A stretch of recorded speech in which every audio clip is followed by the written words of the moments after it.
Hey there guys, I'm sorry I could not be there in person to explain how we multiply fractions and mixed numbers, but I did not want my absence to at all hinder you from the tremendous growth you've made thus far.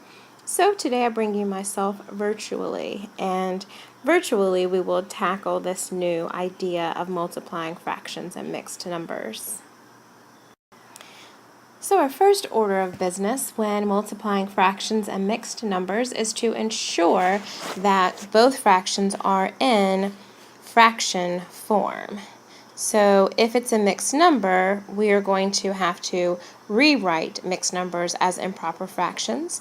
We'd have to do the same thing if it was a whole number, but of course if it is already in fraction form, then we can omit that step. So our first order of business is to rewrite all numbers as fractions. So that may, like I said, mean we have to turn mixed numbers into improper fractions or whole numbers into improper fractions. Next, we're going to look at our products and we are going to cross reduce. That means we are going to look at our diagonals and see if we can do any reducing in the actual problem itself that will keep us from having to simplify very large numbers at the end. So cross reduce will allow us to simplify within the problem so that we don't have to simplify as much in the actual answer stage. Then we're going to multiply numerators and multiply denominators. So basically we're going to go right across the top and multiply, then right across the bottom of our fraction and multiply those numbers as well. So let's actually put those steps into action and look at some examples. So in our first example, we have 6/11 times 7/12. So our first step was to rewrite the mixed number as an improper fraction. Well, we don't have any mixed numbers, so we can go right to that second step, and we can cross-reduce wherever we can. And if I look at the diagonal 6/12, I can do some reducing. 6 will go into both itself and into 12. 6 will divide itself one time, so I can get rid of that 6 and I'm going to put a 1 there to remind myself that I can multiply or divide, reduce 6 by 6 and reduce it to 1. I'm going to cross 12 to remind myself that I can reduce 12 by dividing it by 6, and 6 will go into 12 twice. So now I have the new fractions 1 over 11 since I reduced it. And I'm going to multiply 7 and over 2 this time because I reduced 12 by 2.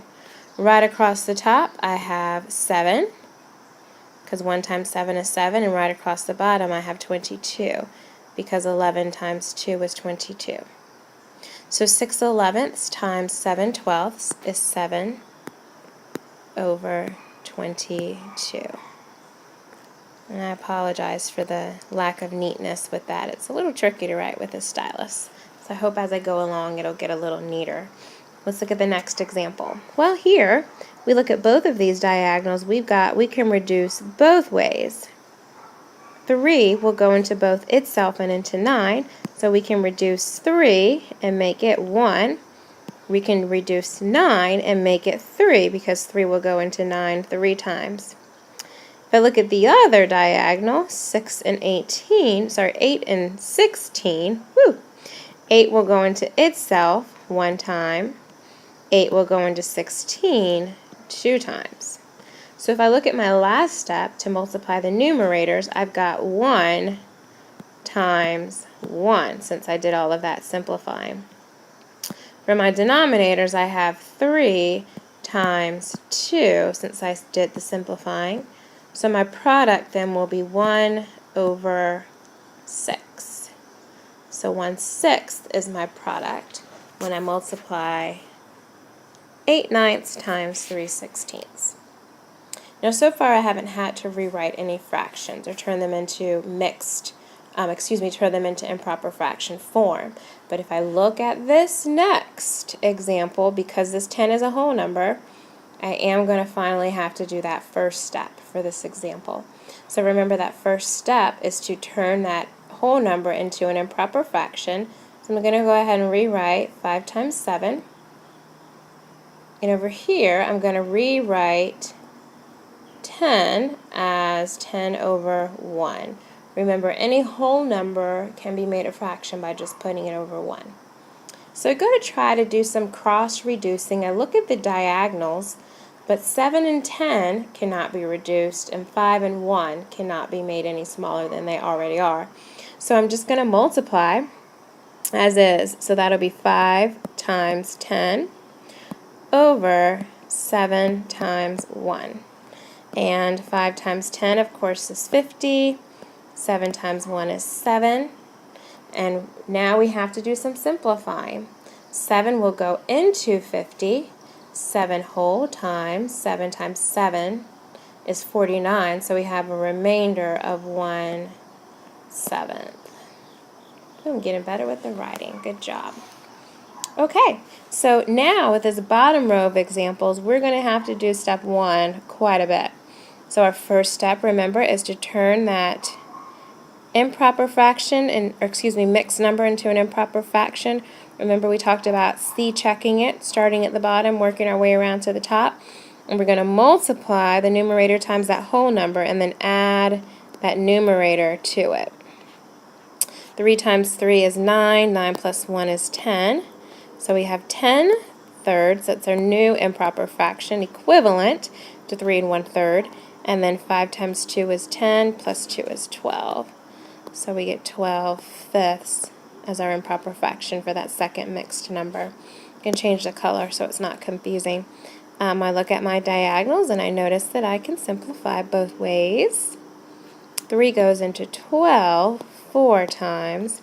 3 goes into itself once. If I look at this diagonal, 10 and 5, 5 goes into itself 1 time. It goes into 10 twice. So when I look at my new products, I've got 2 times 4, because those are my reduced numerators, and 1 times 1. 2 times 4 is 8. 1 times 1 is 1. So we get 8 over 1, or 8. 2 more to go. So we turn any whole number into an improper fraction, remember, by putting it over 1. And we're going to C-check that second fraction. 8 times 2 is 16. And 16 plus 3 is 19. So we get 19/8 for that second mixed number. And then don't forget 4 over 1 for our first whole number. Our second step is to cross-reduce. So we're going to do this cross-reduction here. 4 goes into itself once. It goes into 8 2 times. Excuse me. Of course, 19 and 1 can't be reduced any smaller. So we're going to end up with 1 times 19 for our numerator and 1 times 2 for our denominator. Of course, 1 times 19 is 19, and 1 times 2 is 2. 2, well, obviously 19 over 2 is not a simplified form of that number. Whenever we give the answer, we always want to give it in simplest form. 2 will go into 19 9 whole times. 9 times 2 is 18, so we have a remainder of 1/2. So 19 halves is the same as 9 wholes and 1/2 left over. And we've got one more example to look at. 4 times 6 is 24 plus 1, so we're going to get 25/4. And 5 times 3 is 15, plus 1 is 16/5. Ooh, these diagonals are juicy. We get to make all kinds of reductions. 4 and 16 can be simplified. 4 goes into 16 4 times. 4 goes into itself 1 time. And for 25 and 5, 5 goes into 25 5 times and into itself once. So across the top, I'm going to multiply 5 times 4. Across the bottom, 1 times 1. 5 times 4 is 20. Of course, 1 times 1 is 1. So we get 20 over 1, or just 20.